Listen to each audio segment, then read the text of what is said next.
The grand assembly hall of Apex Harmony Station glowed with light from 1,000 worlds. Representatives from across the galaxy sat in their designated sections, their various forms creating a bizarre tapestry of life.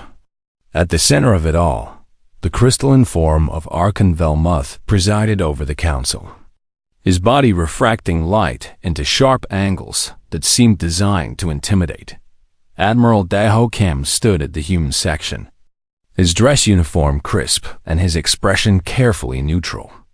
Beside him, Ambassador Jiwan Park maintained her diplomatic smile, though her hands were clasped tightly behind her back. They had been summoned here for an emergency session, and both knew it wouldn't be pleasant. For 200 years, humanity had played by the Council's rules.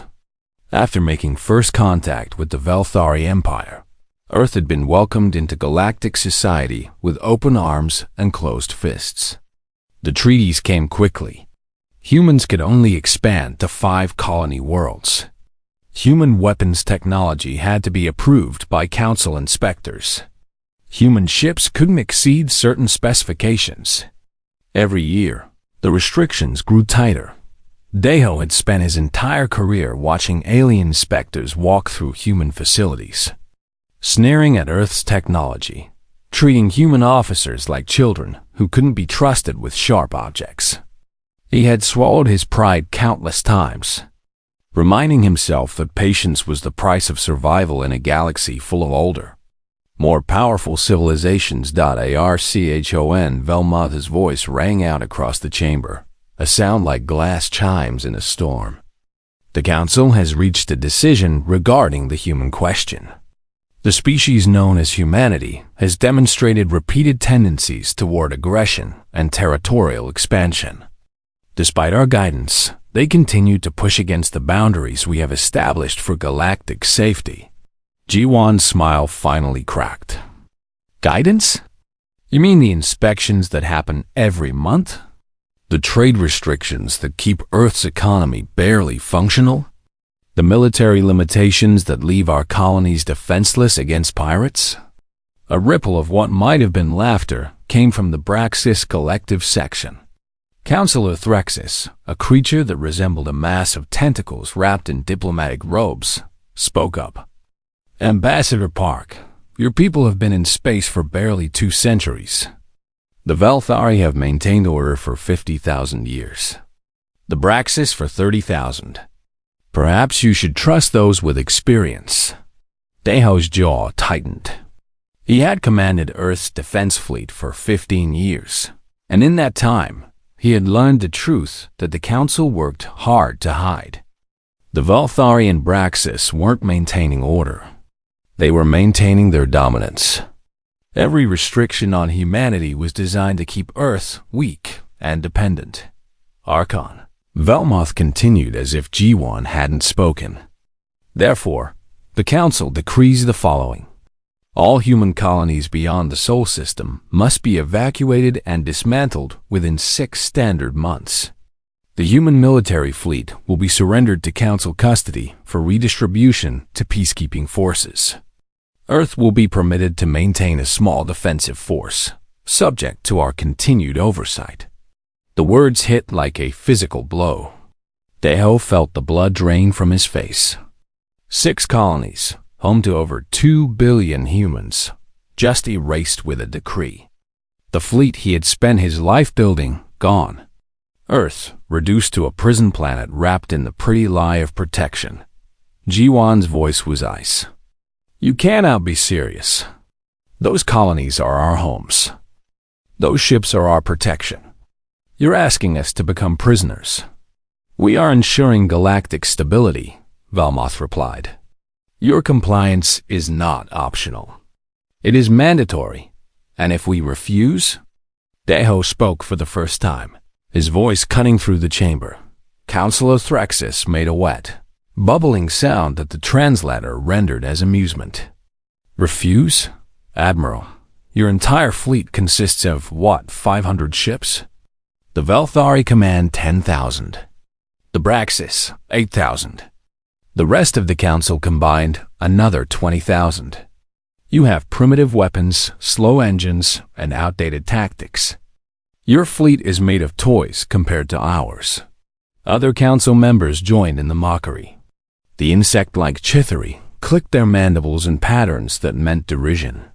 The energy-based luminae flickered in colors that suggested contempt. To them, humanity was nothing. A young species that needed to be controlled, managed, kept in its place. Ji-wan stood frozen, her diplomatic training warring with her rage. She had spent 40 years working within this system, believing that patience and cooperation would earn humanity respect. Now she saw the truth. The Council would never see humans as equals. They would always be children to be controlled or threats to be neutralized. Deho placed a hand on her shoulder, a gesture of support and warning. If they lost control here, the Council would have the excuse they needed for immediate military action. They had to retreat, regroup, and decide how to respond. Archon Volma's crystalline form seemed to brighten with satisfaction. You have 6 months. Use them wisely. Dismissed. As they walked through the corridors of Apex Harmony toward their shuttle, neither Deho nor Ji-wan spoke. Other species watched them pass, some with pity, others with satisfaction. The proud humans finally brought to heel. Once they were sealed inside their shuttle, the cockpit door closed and the soundproofing active, Ji-wan let out a breath that seemed to carry decades of frustration. We've been patient for 200 years. We've played by their rules, accepted their inspections, limited our growth, all because we thought it was the price of peace. Deho activated the shuttle's engines, guiding them away from the station. Through the viewport, he could see the massive council fleet that surrounded Apex Harmony. Thousands of ships, representing dozens of species, all confident in their overwhelming power. I've watched them for 15 years, Deho said quietly. Their tactics haven't changed in centuries. Their formations are predictable. Their response times are slow. They've been the dominant power for so long that they've forgotten how to actually fight. Ji-wan looked at him sharply. What are you saying? I'm saying that Earth has been very busy during these 200 years of patience. We've been building things the Council doesn't know about. Developing technologies they think we're too primitive to create. Training soldiers they believe are inferior. He turned to face her. We've been patient long enough. It's time Earth remembers who we really are. A slow smile spread across Ji-wan's face, the first genuine expression she'd worn in hours. Then let's go home and remind them. The shuttle jumped to faster than light speed, leaving Apex Harmony behind. Behind them, the Council celebrated their victory over the upstart humans. They had no idea that they had just made the worst mistake in galactic history. The galaxy was about to learn that humanity's patience had never been weakness. It had been preparation. The elevator descended for 3 full minutes, dropping deep beneath the Antarctic ice. Director Hyun Choi stood with her hands behind her back, watching the depth counter climb higher. Beside her, Admiral Deho Kim and Ambassador Ji-wan Park maintained their silence. They had both been here before, but never under circumstances like these. When the elevator finally stopped and the doors opened, they stepped into a facility that officially didn't exist. Project Pronisers had been humanity's greatest secret for 50 years, buried so deep that even council inspectors had never suspected its presence. The cavern stretched for miles in every direction, filled with shipyards, laboratories, and weapons testing ranges. Chief Engineer Minho Lee waited for them at the entrance, his face carrying the excitement of a man who had been waiting years to show off his work. Welcome back, Director, Admiral, Ambassador. I think you'll be pleased with our progress. They walked through corridors carved from solid ice and rock, reinforced with materials that didn't appear on any council registry. Hyun had overseen this project since its beginning, watching it grow from a desperate hope into humanity's greatest weapon. Every scientist who worked here understood the stakes. Discovery would mean immediate military action from the Council. Success would mean survival. Minho led them to a viewing platform overlooking the main construction bay. Below them, ships unlike anything the Council had ever seen were being assembled. They were sleek and dark, covered in plating that seemed to absorb light rather than reflect it. No running lights, no unnecessary decorations, just pure function wrapped in deadly efficiency. The quantum jump destroyers, Minho explained, gesturing to the vessels below. Traditional faster-than-light travel requires ships to accelerate to jump speed, which takes time and can be detected. Our ships can appear anywhere instantly, with zero warning. The Council's entire defensive strategy is based on detecting incoming ships and responding. We've made that impossible. Daho studied the ships with a tactical eye. How many are operational? 300 destroyers, 100 frigates, 50 assault carriers, and the dreadnought is 90% complete. Minho's voice carried pride that 50 years of secrecy had forced him to hide. Each destroyer can take on 5 Council ships simultaneously and win. Ji-Wan walked along the viewing platform, her eyes tracking the activity below. Thousands of workers moved with purpose, assembling weapons that the Council had banned decades ago, assuming humanity would simply obey. What about the singularity cannons? Fully operational on vessels, Minho confirmed. Council ships use energy shields that can deflect traditional weapons. Singularity rounds create microscopic black holes on impact. The shields try to block them and get pulled into the gravitational collapse instead. We've tested them extensively. Nothing the Council can withstand them. Payun allowed herself a small smile. When Project Prometheus had begun, it had been a desperate gamble. Earth scientists had to develop technologies that would make the Council's numerical advantage meaningless. They had to do it in complete secrecy, using resources diverted from legitimate projects, with no room for failure. Show them the Ghost Protocol, Hyen said. Minho's grin widened. He led them to a different section of the facility, where a single frigate hung suspended in a maintenance bay. The ship was smaller than the destroyers, built for a different purpose entirely. Captain Suji Nam stood beside her vessel, her short hair and sharp eyes giving her the appearance of a predator waiting to strike. She had commanded the Ghost Protocol for 3 years, running missions that the Council would have considered acts of war if they'd known about them. Captain Nam has visited every Council homeworld, every major military installation, and every strategic resource point in the galaxy, Hyun explained, all without being detected once. Suji stepped forward, activating a holographic display. The Ghost Protocol uses a combination of technologies. Active camouflage that mimics background radiation, a hull that absorbs scanning waves rather than reflecting them, engines that produce no detectable signature. We're functionally invisible to everything the Council uses for detection. The hologram showed a map of Council space, dotted with countless points of light. Each of these marks represents intelligence we've gathered. Fleet positions, supply routes, defensive installations, command centers.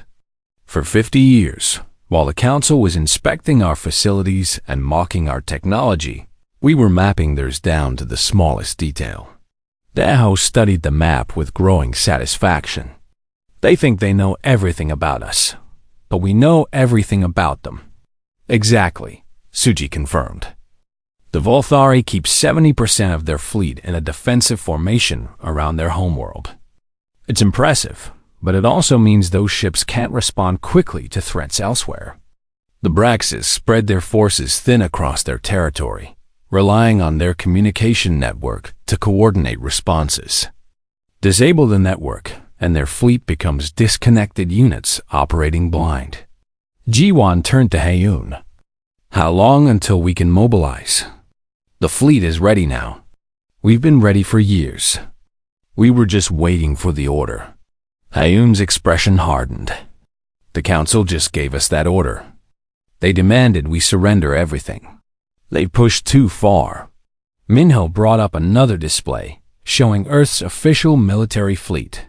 500 ships that the council knew about, all built to specifications that the council had approved. Obsolete by galactic standards, barely functional as a defensive force. The council believes this is all we have. They think we're helpless. Let them think it, Deho said. The longer they believe we're weak, the more devastating our first strike will be. Hayun walked to a communication terminal and entered her authorization codes. Screens throughout the facility flickered to life, showing secure channels to every human colony in space. It's time to bring President Jung-Ho Han into the loop. This decision is too big for any single person to make. Within hours, Earth's unified government convened an emergency session. President Han addressed the council chambers from his office in Geneva, his weathered face carrying the weight of 200 years of human history in space. Representatives from every nation, every colony, every major institution joined the session. The evidence was presented. The council's ultimatum. The secret fleet. The choice before humanity. The debate lasted less than an hour. Every representative understood what was at stake. Submit and live as prisoners, or fight and risk extinction. But there was a third option that nobody had voiced yet.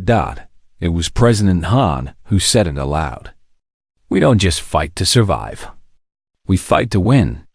We fight to end the council's tyranny, not just for ourselves, but for every species they've oppressed. We fight to build something better.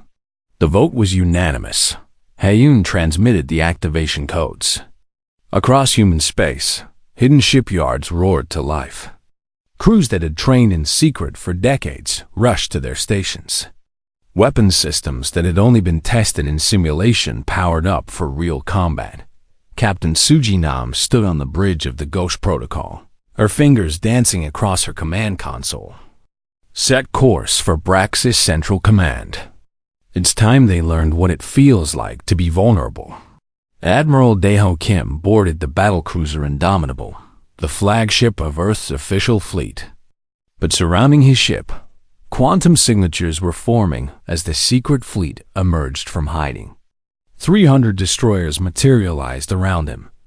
Their dark hulls seemed to drink in the starlight. He opened a channel to the entire human fleet. Both the ships the council knew about and the ones they didn't. For 200 years, we've been patient. We've endured insults, restrictions, and humiliation. We've played the role of the inferior species, the children who needed guidance. Today, we stop pretending. Today, the galaxy learns who humanity really is. The fleet activated their quantum drives. In an instant, they vanished from human space, reappearing in council territory. The war had begun. Deep beneath the Antarctic ice, Hayun watched the monitors showing the fleet's progress. 50 years of secrecy, 50 years of preparation, all coming to fruition. She allowed herself a moment of satisfaction before turning to the engineers around her. Prepare the second wave. If this works, the council will panic. We need to be ready to press the advantage. Around her, scientists and soldiers worked with grim determination. They had built an arsenal in secret. Now they would use it to free the galaxy. The Velthari homeworld of Vel Prime hung in space like a jewel, surrounded by a defensive fleet that had protected it for 10,000 years. 7,000 warships maintained a perfect formation, their positions calculated to provide overlapping fields of fire that could repel any attack. The Velthari had perfected this defense over millennia, and it had never been broken. Admiral Daeho Kim studied the fleet from the bridge of the Indomitable, still hidden in quantum space. Beside him, Lieutenant Yoonji Bae coordinated the attack with cold precision, her fingers moving across tactical displays that showed every enemy ship's position, velocity, and weapon status. 300 ships against 7,000, she said quietly. On paper, we should be annihilated in minutes. On paper, Deho agreed. But the Velthari have never faced an enemy that could appear in the middle of their formation without warning. Their entire defensive strategy assumes they'll see us coming. He opened a channel to the fleet. All ships, this is Admiral Kim. Execute jump on my mark. Remember your training. Fast, precise, devastating. We hit them before they understand what's happening. Mark. 300 human destroyers materialized simultaneously inside the Velthari defensive perimeter. For a moment, nothing happened. The Velthari sensors simply couldn't process what they were detecting. Ships didn't appear from nowhere. It was impossible. That moment of confusion was all humanity needed.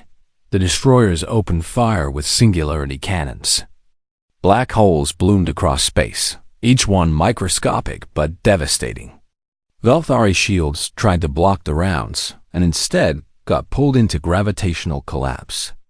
Ships that had withstood conventional weapons for thousands of years crumpled like paper. Enemy fleet is attempting to reform, Unji reported, her voice steady despite the chaos erupting around them. Their command structure is in disarray. They're used to coordinated defensive fire, but half their ships can't get a clear shot without hitting their own vessels. Deha watched as the perfect Velthari formation dissolved into confusion. Human ships moved with agility that the larger council vessels couldn't match, dancing between enemy fire, striking and vanishing before counterattacks could land. Every human captain had trained for years using detailed intelligence on Velthari tactics. They knew exactly how the enemy would respond. Arkan Velmuth is broadcasting, the communications officer announced. Deho allowed the transmission through. The crystalline face of the council leader appeared on screen, his usually calm demeanor shattered by shock and rage. This is an act of war. You attack our homeworld without provocation. The council will destroy you for this. Provocation? Deho's voice was ice. You demanded we surrender our colonies and our fleet. You treated us like children who needed to be controlled. You pushed us too far. This is the consequence. He cut the transmission and turned back to Yunji. Status? We've disabled or destroyed 1,000 enemy ships. Our losses are 0. The Velthari are attempting a fighting retreat, pulling back to protect their planet's orbital stations. Let them retreat. We're not here to destroy Velprime. We're here to send a message. Deho opened the channel to all human ships. Cease fire. Maintain positions. Let them see what we could do if we wanted to. 300 human destroyers hung in space, surrounded by the wreckage of Velthari ships, their dark hulls unmarked by enemy fire. The remaining Velthari fleet watched in horror, understanding for the first time that their numerical advantage meant nothing against an enemy they couldn't predict or defend against. Halfway across the galaxy, Captain Suji Nam guided the Ghost Protocol through the corridors of Braxis Central Command. The station was enormous, a city in space that coordinated the movements of the entire Braxis collective fleet. 8,000 ships spread across hundreds of star systems, all receiving their orders from this single location. The Braxis had never imagined someone could infiltrate their command center. Their security was designed to stop fleets, not a single invisible ship. Suji and her crew moved through the station like ghosts, planting devices at key locations. Communications hub is 300 meters ahead, her tactical officer whispered, consulting the blueprints they had stolen years ago. 2 guards at the entrance.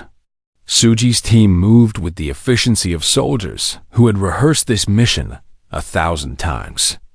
The guards never knew what hit them. Within seconds, the team was inside the hub, accessing systems that the Braxis believed were impenetrable. Uploading the virus now, Suji's system specialist said, fingers flying across alien interfaces. This is beautiful. Their entire network runs through this hub. We take it down, and every Braxis ship loses contact with command. The virus worked its way through the system, a piece of code designed by Earth's best programmers specifically for this purpose. It didn't destroy anything.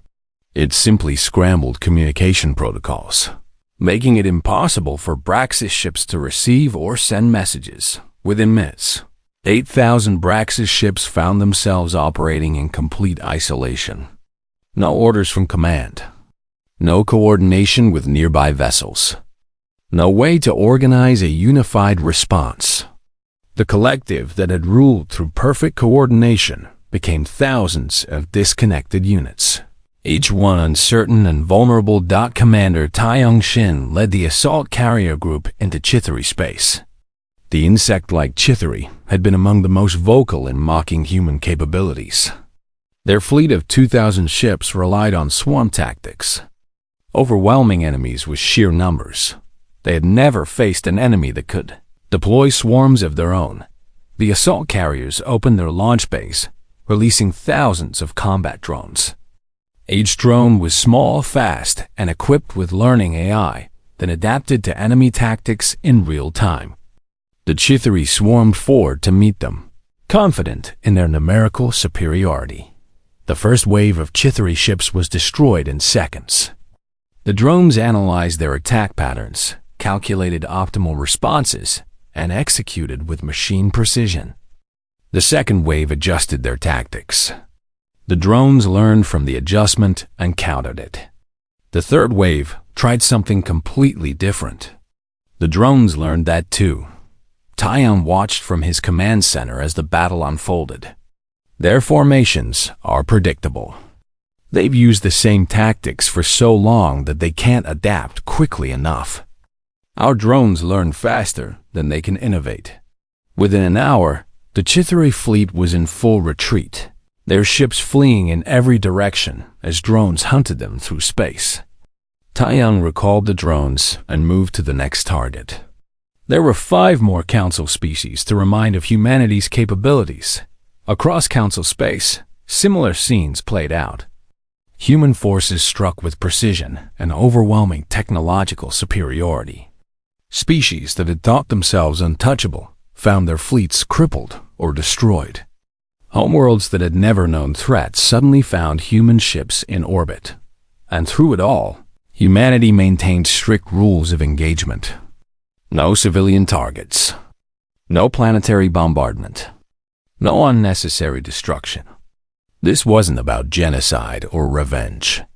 It was about demonstrating power so overwhelming that the Council would have no choice but to negotiate. On the Indomitable, Yunji compiled battle reports from across Council space. In 72 hours, we've engaged 6 Council species. Total enemy ships disabled or destroyed, 4,300. Total human losses, 12 ships, all with crews safely evacuated. We've achieved total tactical superiority. Daeho studied the reports with satisfaction, but no joy. War was never something to celebrate, even when necessary.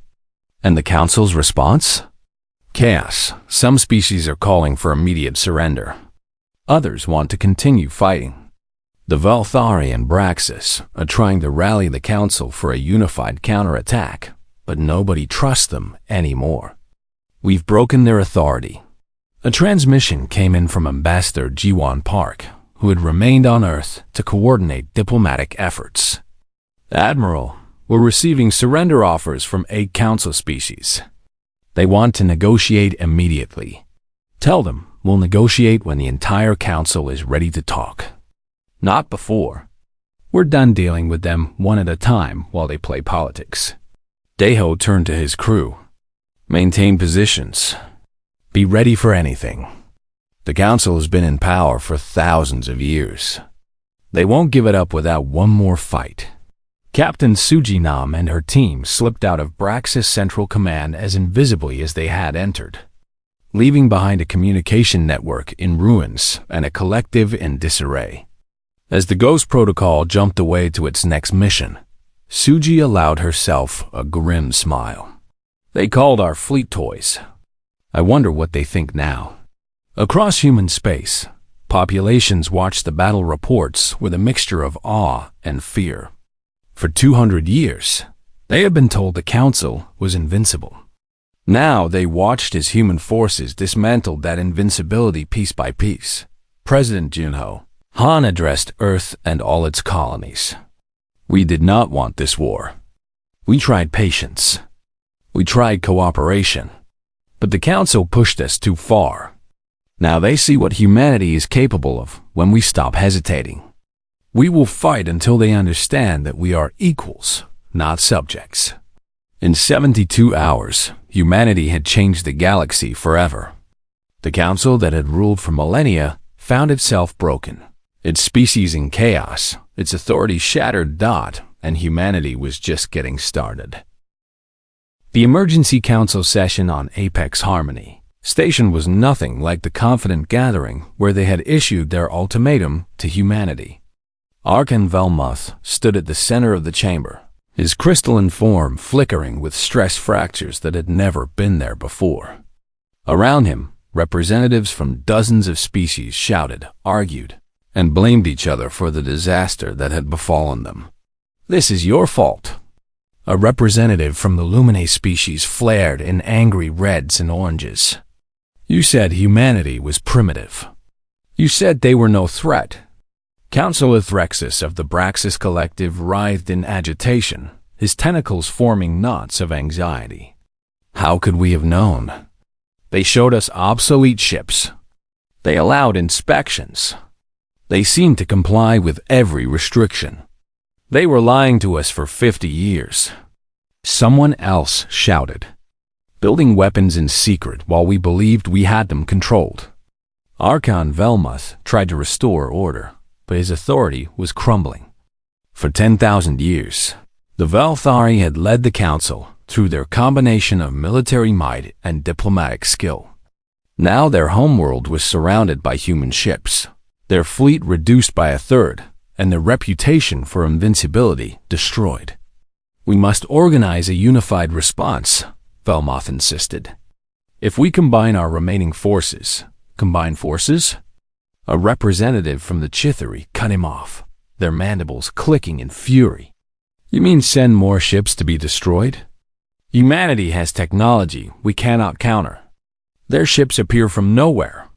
Their weapons ignore our shields. Every battle has been a massacre." In a secure chamber deep within Earth's military headquarters, intelligence officer Soin Yang sat surrounded by screens, displaying intercepted Council communications. For years, she had monitored Council transmissions, learning their languages, understanding their politics. Now she watched as the organization that had dominated the galaxy for millennia fell apart. "The Volthari and Braxis are desperate," she reported to Director Hayun Choi. "They're trying to maintain control. But the smaller species are openly questioning their leadership. Some are even suggesting the Council surrender to human demands." "What about the technology theft?" Hayun asked. "Have you found the evidence we need?" Soyan's fingers flew across her console, pulling up files that had taken months to compile. "Better than evidence. I found their entire operation. For 200 years, every time Council inspectors visited human facilities, they were stealing technical specifications. Not for security purposes, for their own use. The screen showed transaction records, communication logs, and design documents. The Velthari had taken human medical technology and claimed it as their own invention. The Braxis had copied human agricultural systems and sold them to other species for profit. Dozens of innovations that humanity had developed were being used across Council space without credit or compensation. They weren't trying to protect the galaxy from us, Hayun said, anger building in her voice. They were stealing from us while keeping us weak enough that we couldn't complain about it. Exactly. And it gets worse. Soyan pulled up another set of files. The restrictions they placed on us weren't random. Every limitation was specifically designed to keep us from developing technologies that would threaten their market dominance. They saw us as a resource to exploit, not a species to guide. Haeun made a decision. Send it all to hacker specialist Woojin Kang. Tell him to broadcast everything across council networks. Let every species see what their leaders have been doing. Woojin Kang had been waiting for this moment. From his station in Seoul, he unleashed a flood of data across the Galactic Communication Network. Documents, recordings, transaction records, all of it encrypted in ways the Council couldn't block or delete. Within hours, every species in Council space had access to the truth. The response was immediate and explosive. Species that had trusted the Council's leadership discovered they had been manipulated for centuries. The Velthari and Braxis had positioned themselves as wise protectors while actually exploiting everyone else. The carefully maintained image of benevolent guidance shattered completely at the council chamber. The session descended into chaos. Representatives demanded answers. Some called for the immediate arrest of Velthari and Braxis leaders. Others began walking out, declaring they would no longer recognize council authority, but it was the message from the younger species that changed. Everything. Ambassador Ji-won Park received the transmission in her office on Earth. Representative Kyungmin Park, who had been assigned to coordinate contact with potential allies, had spent weeks in secret communication with species that had long chafed under council rule. We have commitments from 17 species, Kyungmin reported, his excitement barely contained. They've watched humanity stand up to the council and win. They want to join us, not as subordinates, but as equals in building something new. Ji-won felt a surge of hope. This was bigger than just humanity's freedom. This was a chance to reshape the entire galactic order. What are their terms? They want the same thing we do. An end to the council's hierarchy. Equal representation for all species, regardless of age or power. Free technological development without arbitrary restrictions. They've been oppressed for so long that they're willing to fight alongside us, while diplomats coordinated with allies. Field Marshal Yoona Song led human ground forces to liberate the colonies that had been seized by Council peacekeepers over the past century. These weren't human colonies, but settlements that had been declared in violation of various council regulations and occupied. The liberations were swift and bloodless. When human soldiers arrived, equipped with powered armor and weapons that made council troops look like they were fighting with sticks, the peacekeepers surrendered without resistance. The occupied populations welcomed their liberators with tears and celebrations. This is what the council never understood, Yoona told her officers as they prepared for another liberation. Power isn't just about weapons. It's about giving people hope. Every colony we free is another species that will remember humanity stood up for them when the council only oppressed them. But even as victories mounted, Admiral Daeho Kim received intelligence that made his blood run cold. Captain Suji Nam transmitted the information from deep in council space, her voice tight with urgency. Admiral, we've discovered something. The council has a doomsday weapon. The briefing was held in the most secure facility on Earth, with only the highest-ranking officials present. Suji's holographic image showed schematics of a device located in the galactic core, hidden in a region of space so dangerous that few ships ever ventured there. It's called the core device, Suji explained. Built by a civilization that went extinct millions of years ago. The Council discovered it 10,000 years ago and has been keeping it secret ever since. It's designed to sterilize entire sectors of space. Based on what we've found, it could destroy Earth and all human colonies in a matter of hours. President Jung-ho Han leaned forward, his face grim. Are they planning to use it? The Volthari and Braxis are debating it right now. They're losing power, losing control, and they're desperate. Some of their leaders are arguing that it's better to destroy humanity than to accept us as equals. The room fell silent. Humanity had won every battle, demonstrated overwhelming superiority, and shattered the Council's authority. But none of that mattered if the Council activated a weapon that could wipe out humanity entirely. How long until it can be activated? Deho asked. We're not sure. Could be days, could be hours. The device is ancient, and the activation sequence is complex. But once it starts, there's no stopping it. Haeun Choi studied the schematics with a scientist's eye. Can we disable it? Maybe. The facility is heavily defended, located in a region of space with dangerous radiation and gravitational anomalies. Getting a team in there will be nearly impossible. Getting them out after disabling the device will be even harder. Deho stood, his decision made. Assemble a strike team. Our best people, best equipment. This is the most important mission in human history. If we fail, everything we fought for ends. Suji's expression was resolute. I volunteer to lead it. The Ghost Protocol is the only ship that can navigate that region undetected. And if the Council is willing to destroy Earth, then we need to be willing to do whatever it takes to stop them. As preparations began for the most dangerous mission humanity had ever attempted, Jiwon Park worked to diplomatic channels. The younger species that had pledged support were mobilizing their own forces, creating a coalition that would stand with humanity against the Council's old guard. The galaxy is fracturing, she told President Han. The Council that ruled for millennia is breaking apart. Some species are joining us. Others are staying loyal to the Velthari and Braxis.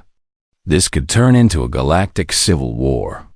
Or it could be the birth of something better, Han replied. If we can stop the doomsday weapon and survive this, we have a chance to build a new galactic order. One based on equality instead of domination. Deep in Council space, Arkham Velmuth made his own calculations. His species had ruled for 10,000 years. They had maintained order, prevented wars, guided younger species. And now it was all falling apart because one species refused to accept their place. He looked at the activation codes for the core device. The region of space near the galactic core was a nightmare of radiation storms and gravitational anomalies. Stars lived and died in accelerated cycles, their violent deaths creating fields of debris that could shred any normal ship. The Ghost Protocol moved through this chaos like a shadow, its stealth systems pushed to their absolute limits. Captain Suji Nam stood on her bridge, eyes fixed on the massive structure ahead. The core device hung in space like a dead god, its surface covered in architecture that predated every current civilization in the galaxy. Millions of years old, yet still functional, still deadly. Reading massive energy signatures, her sensor officer reported. The activation sequence has begun. We have less than 2 hours before it reaches critical mass. Beside Suji stood demolitions expert Yamano, a man who had spent 20 years studying every type of explosive and energy system in the known galaxy. He studied the scans of the device with professional intensity. The power source is at the center. If we can get inside and overload it, the whole system should shut down safely. Probably. Probably? Suji asked. This technology is millions of years old. Nobody knows exactly how it works. But the alternative is letting it sterilize Earth and every human colony. I'll take probably. The Ghost Protocol moved closer, slipping past defensive platforms that the Council had installed around the device. Each platform was powerful enough to destroy a fleet, but they were designed to detect conventional ships. The stealth frigate was anything but conventional. We're picking up Council ships in the area, the tactical officer warned. Velthari heavy cruisers. They're maintaining a defensive perimeter. They're protecting their doomsday weapon, Suji said. Can we slip past them? Already am. They're scanning for ships 1,000 times our size. We're invisible to them. The team moved with practiced efficiency. Suji led them through an airlock into the ancient structure, their suits barely protecting them from the radiation that saturated the area. Inside, the device was a maze of corridors built for beings that humanity had never encountered. Yemen worked quickly, following energy signatures to the device's core. Along the way, they discovered something that changed everything. "Captain, you need to see this," one of the team members called out. They stood in a chamber filled with holographic recordings, millions of years old but still functional. The images showed the civilization that had built the core device, their reasons for creating it, and the horrifying truth of its purpose. "It wasn't built as a weapon," Yemen said, translating the alien symbols. "It was built as a deterrent." The civilization that created it was being oppressed by older, more powerful species. They built this device and threatened to use it if they weren't given freedom. The older species backed down. Peace was achieved through the threat of mutual destruction. And then the Council found it, Suji realized. They kept it secret and used the threat to control the galaxy. Every species that got too powerful, too independent, they could threaten with this device. More images showed the truth. The Council had used the threat of the core device dozens of times over 10,000 years. They had never actually activated it, because doing so would destroy their own authority. But the threat alone had been enough to keep species in line. "They've been ruling through fear," Yemen said. "The whole galactic order, the whole council system, it's all built on the threat of this weapon." Suji made a decision. "We're not just going to disable it. We're copying everything. Every recording, every piece of evidence. The galaxy needs to know the truth." As the team worked to download the ancient records, Admiral Daeho Kim commanded the human fleet from orbit around Vel Prime. The Council had gathered its remaining forces for one final confrontation. 20,000 ships faced 300 human destroyers in a standoff that would determine the future of the galaxy. "Admiral, the Velthari are broadcasting." Lieutenant Unjube reported Data RCHO, and Velmoth's crystalline face appeared on screen. His form was cracked and damaged from stress, his voice carrying the weight of 10,000 years of authority crumbling. "Admiral Kim, we have activated the core device.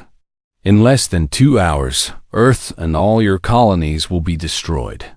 You have one chance to save your species. Surrender immediately. Disarm your fleet. Accept Council authority. Or watch your homeworld burn." Daeho kept his expression neutral, even as his heart raced. He had to trust that Suji and her team would succeed. "You're bluffing. You activate that device, and every species in the galaxy will turn against you. Your authority is already broken. This would end you completely." "Better to end as legends than fade as failures," Velmoth replied. "We have maintained galactic peace for 10,000 years. If humanity destroys that peace, we will ensure humanity pays the price." The transmission cut off. Across both fleets, weapons powered up. Crews prepared for a battle that would be remembered for millennia. The final confrontation between the old order and the new. But Daeho received a different transmission. From the Ghost Protocol. "Admiral, we've reached the core." Suji's voice was strained from radiation exposure. "Beginning shutdown sequence now. And sir, we found something you need to see. Transmitting all data to the fleet." Yemen worked with explosive devices arranged around the device's power core, his hands steady despite the danger. "This is delicate work. These systems are ancient. One wrong move, and instead of shutting it down, we could trigger it immediately." "Then don't make a wrong move," Suji said, watching the countdown on her display. 90 minutes until activation. 89. 88. The ancient device resisted their efforts. Systems designed to be tamper-proof fought against every attempt to disable them. But humanity had learned patience over 200 years of oppression. Yemen worked methodically, tracing each connection, understanding the alien logic that powered the doomsday weapon. "Got it," he finally said. Initiating overload in 3, 2, 1. The core device shuddered. Energy that had been building toward destructive release was redirected, cycling back into itself, creating a feedback loop that would safely dissipate over days instead of catastrophically releasing in hours. Warning lights that had been red shifted to amber, then green. The doomsday weapon was disabled on the Indomitable. Dahel received confirmation and immediately broadcast it across all channels, both human and Council. "The core device has been disabled. The Council's threat is empty. They have nothing left to threaten us with." But he didn't stop there. The data that Suji's team had recovered flooded across galactic networks. Millions of years of history. 10,000 years of Council manipulation. Every time the threat had been used. Every species that had been controlled through fear. The truth spread like wildfire. At Apex Harmony Station, chaos erupted in the Council chambers. Species that had thought the Council maintained peace through wisdom discovered it was maintained through terror. Representatives from across the galaxy watched as their faith in the galactic order evaporated. Archo and Velmoth stood silent, his crystalline form seeming to dim. For 10,000 years, his species had led the Council. They had told themselves it was for the greater good, that their rule prevented war, that their guidance helped younger species. Now everyone could see the truth. The Council had ruled through fear and manipulation. "It's over," Councilor Threxus said quietly. "Our authority is gone. The Council is finished." Ambassador Jiwan Park stepped forward. She had been waiting for this moment, preparing for it, knowing that victory in war was meaningless without a plan for peace. "The Council is finished. But the galaxy doesn't need to descend into chaos. We have a proposal." She activated a holographic display showing a new charter, one that had been drafted by representatives from dozens of species, both human and alien. Chancellor Dongwu Lim, Earth's chief legal architect, had worked with diplomats from across the galaxy to create something new. The Galactic Assembly, G1 explained. Not a council of the old and powerful, but an assembly of equals. Every species gets a vote, regardless of age or military might. No species can dominate another. Technology is freely shared, not restricted. Disputes are settled through dialogue, backed by collective enforcement from all member species. "And if we refuse?" Archon Velmoth asked, though his voice carried no real defiance. "Then humanity and our allies will build it without you," G1 replied. "We have 17 species already committed. More are joining every hour. You can be part of building something better, or you can fade into irrelevance." Advisor Sominan stepped forward to present the details. The assembly would have a rotating leadership council with mandatory term limits. No species could serve more than 5 years consecutively. Decisions would require majority votes, not the approval of elder species. Military forces would be collective, not individual, preventing any single species from dominating through force. It was everything the Council had claimed to be, but never was. For 3 days, debate raged across the galaxy. Some species clung to the old order, refusing to accept that their authority was gone. Others embraced the change, seeing it as liberation from ancient tyranny. Humanity didn't force anyone to join. They simply demonstrated what the new order would look like. Field Marshal Yuna Song led human forces in peacekeeping operations, protecting younger species from retaliation by Council loyalists.